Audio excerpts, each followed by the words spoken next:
Hello, ladies and gentlemen, and everything in between. It is the end of the year, and you know what that means? Lists. It means Game of the Year lists. And this is mine. Let the controversy begin. See what I thought? Halo 5 Guardians. I really enjoyed this game, like, from the minute I sat down with it. Like, it starts off with a very strong opening cutscene and drives you through with this momentum that not a lot of Halo games have had in the past. The reason it's not higher on the list is there's a few pacing issues in the narrative, but how fun this game is in multiplayer and just in the campaign, just in the actual combat while you're playing, it just feels so good. I love a shooter with great locomotion, and they finally did something to Halo that I thought would break it, but it made it so much better. They made Halo fast, and that is everything that I'm looking for in a shooter nowadays, and they finally did it to my favorite shooter franchise. Halo 5 Guardians was, in my opinion, one of the best games of this year. It just had a few missteps, but it's still such a great game and definitely worth your time. Broforce! Broforce technically has been out since like 2013, but it was in early access. It's finally done now, and oh my god, Broforce is so fun.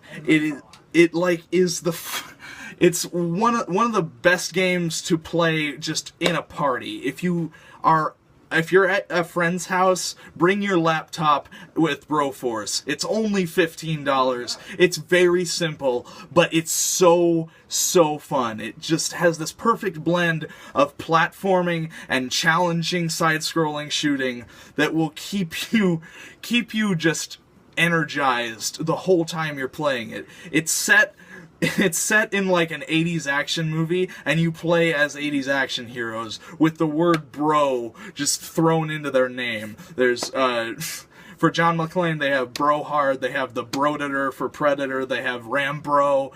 They just have all these ridiculous things, and there's so many more than what I've named. It's just the best game for just fun per minute, and you will have so much fun even if you're getting your ass kicked. I highly recommend Broforce. Splatoon. Splatoon is kind of a weird thing to have on your Game of the Year list. It's a third-person shooter. It's a third-person online shooter from Nintendo, and those are words that shouldn't go together, but they go together so beautifully. And this is Nintendo's first new property in a very long time, and they nail it in a way that only Nintendo can. This game is so great because it does have single player, which the single player is so fun. Like, it's a really fun single player, but the main thing you come for is the multiplayer. And that's a weird thing to say about a Nintendo game, because their online servers are just always shitty, but not here. And it works so well, and it's so fun to play, and you can pick it up right from the minute you start. I would recommend Splatoon to anybody of any age because it's so kid-friendly, but so fun to play. I love Splatoon, and that's why it's on this list. Bloodborne. This is the reason I bought my PS4. I only have like one game for my PS4, one AAA game, and that is Bloodborne. It's from the creators of Dark Souls, and it shows. It's so skill-based and so just brutally difficult, but it rewards you so hard for all the hard work you throw into it. It doesn't require a lot of grinding, it simply requires understanding the moveset and knowing what you need to do to beat each boss. And it demands so much of the player, but it doesn't ever feel too bad. Like, you never feel bored because you're losing so much. Like, you learn a new lesson every time you die. You learn what you need to do next. And it's just so well done as a difficult game, and it fixes all the things I disliked about Dark Souls. Bloodborne is so good, so pretty, and it's one of the best games of this year. It is worth buying a PS4. That's all I need to say. Fallout 4.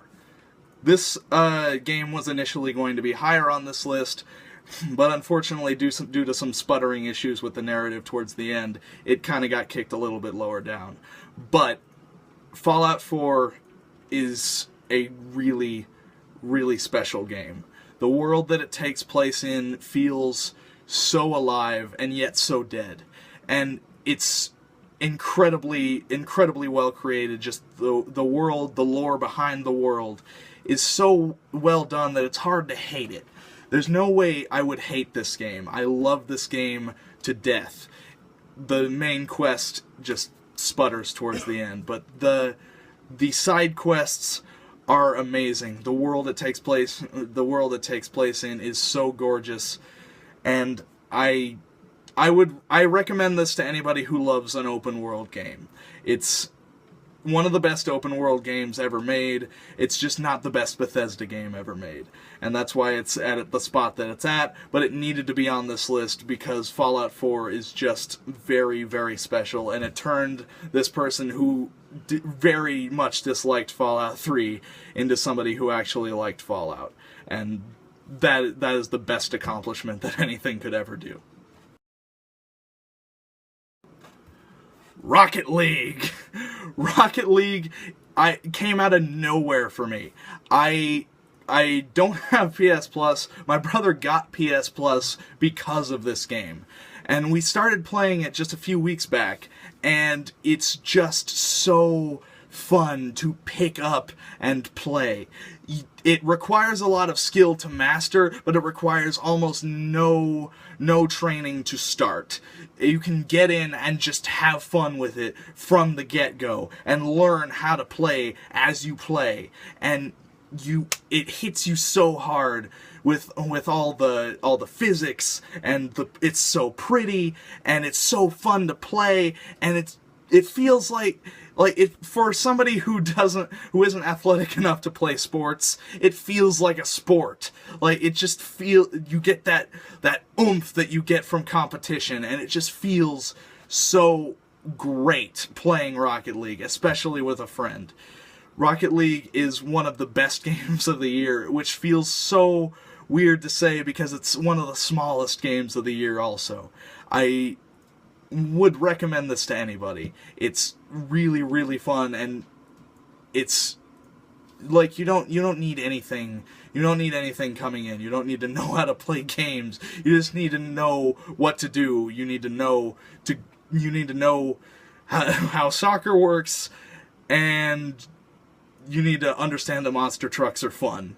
And that's all you need coming in.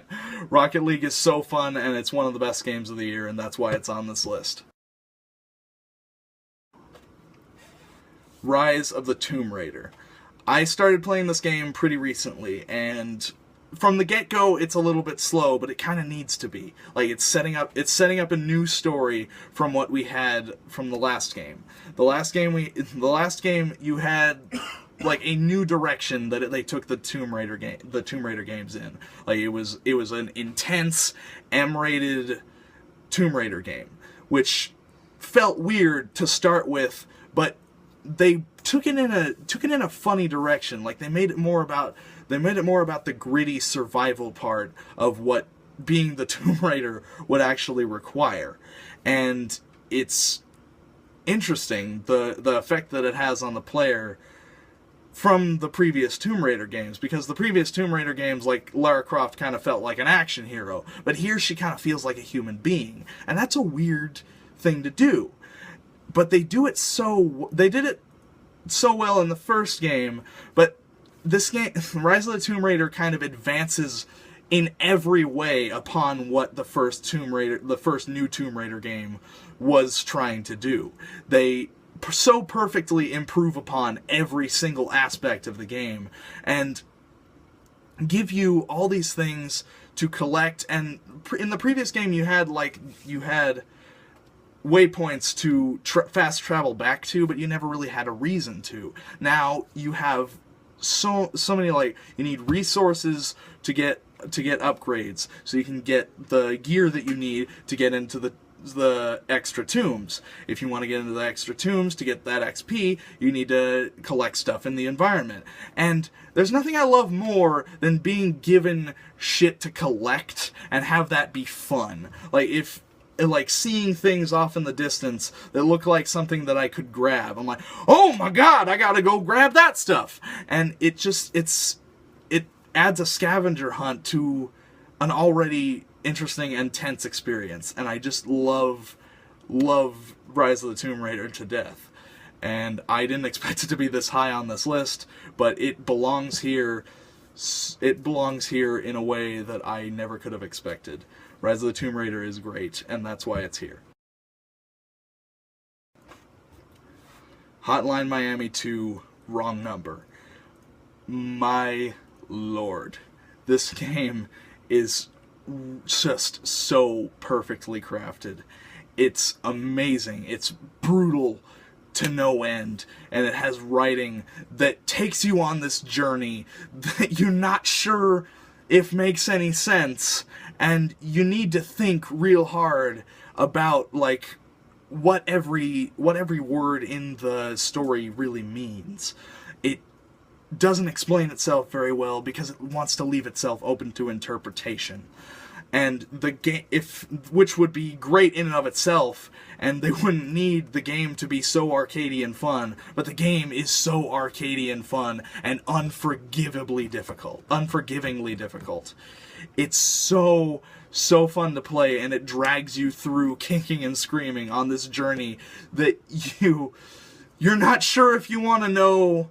You're not sure if you want to know everything that's behind it, but it's taking you anyway. And by the time you get to the end, it just smacks you in the face with an ending that I was playing the game for a while to finish it, like right before I would go to bed. I would play some Hotline Miami, and I finished the game at night in bed, and I set my Vita down on the ground. It's not only on Vita, it's on PC and PS4 also.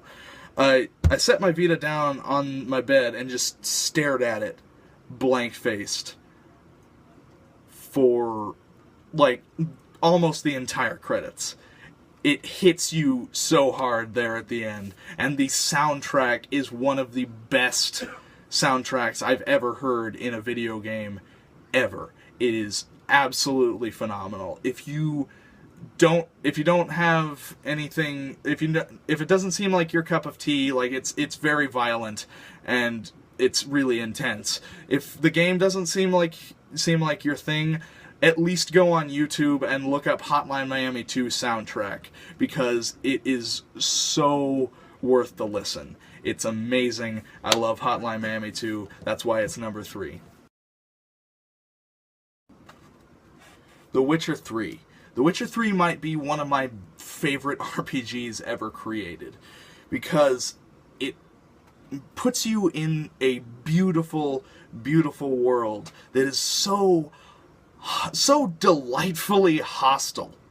Like, the writing in The Witcher 3 is like everybody's like in this very dark place. Like, it's a very dark world that it takes place in, but the writing will make you laugh. Like, it's very, very well written. Like, it's a dark world, but it keeps it lighthearted in all the right ways. Because you feel how heavy the things that are going on are, but it doesn't feel depressing at the same time. And the way the gameplay works is so perfectly crafted, because they spent a lot of time on it. The swordplay is so perfectly made. Like, it's so fun, and you have two swords, and you have to kind of figure out which sword needs to be done for each battle. And the monsters have so much personality and are so fun to fight in a way that big open world RPGs don't typically do. The fights have personality like something like Skyrim or Fallout just kind of don't, with the exception of the dragon battles in Skyrim. The fights feel like a smaller scale game, but the game is so large scale. There's so much content, and all of it is so fun to do. And that is why The Witcher 3 is so high on my list, and I would recommend it to anybody over the age of 18. It's very violent, and there's quite a bit of adult content, but it is a very, very good game, and I love it so much. You need to check it out. Metal Gear Solid 5: The Phantom Pain. I love this game with all of my heart. This game does a smaller thing than some of the other games that I've talked about in this video, like The Witcher 3, or even Bloodborne and Fallout 4. It's a small scale open world game, which you don't really hear a lot, and especially you don't hear done well. And Hideo Kojima Kojima Studios has really never done an open world game before. But the game that they made is so lovingly created. And it did something that I have not had a game do since November 11th, 2011, when Skyrim came out. It grabbed me and never let me go until I hated myself for playing it so much. Like, I love this game, and I want to share something with you. Like, I played this game the day it came out, because it came out on my birthday, which also makes it extra special. But it came out on my birthday, and I came home late on my birthday, but I still wanted to play a little bit of the game. And I sit down with the game, and I'm like, I'll just play for like an hour, or I'll just play the beginning part. First of all, the beginning part is like an hour. The beginning part is like an hour of cutscene, which is Hideo Kojima, that's what he does. But it's so well done and so tense right at the beginning, and it draws you in. I got home at like 2 o'clock in the morning that day, and I played until 6:30. And I don't do that a lot. Like, that seems like a normal thing for a lot of hardcore gamers. That is not something that I typically do. I played all night and did not get bored. I didn't get bored. I didn't want to stop playing, but my dad was waking up, and I'm like, I think I should go to bed. I was so tired, but I didn't feel it until I pulled myself away. And that's the thing that this game does, is it kept me captivated for more than 100 hours of gameplay. And I still want to go back and play it some more. I just played it so much. And I haven't finished it yet. Like, I still haven't finished the main storyline. There's so much side stuff to do, and there's so many collectibles to collect, and there's just so much fun to be had in this game. And I was not expecting to love this game as much as I loved it, because I played the other Metal Gear Solid games, but I wasn't a hardcore fan like a lot of people were. And I came into this game with high expectations because the reviews came out early and it was getting these 10 out of 10 scores. And I'm just like, what am I going to see? What am I going to do? And I was just blown away from the moment I sat down with this game. It is a game that demands so much intelligence of the player because it doesn't hold your hand. It sits you down and it's like, okay, your objective is to grab that guy. He's over there. Do it. Use all your knowledge, use all your resources, get him. Just do it.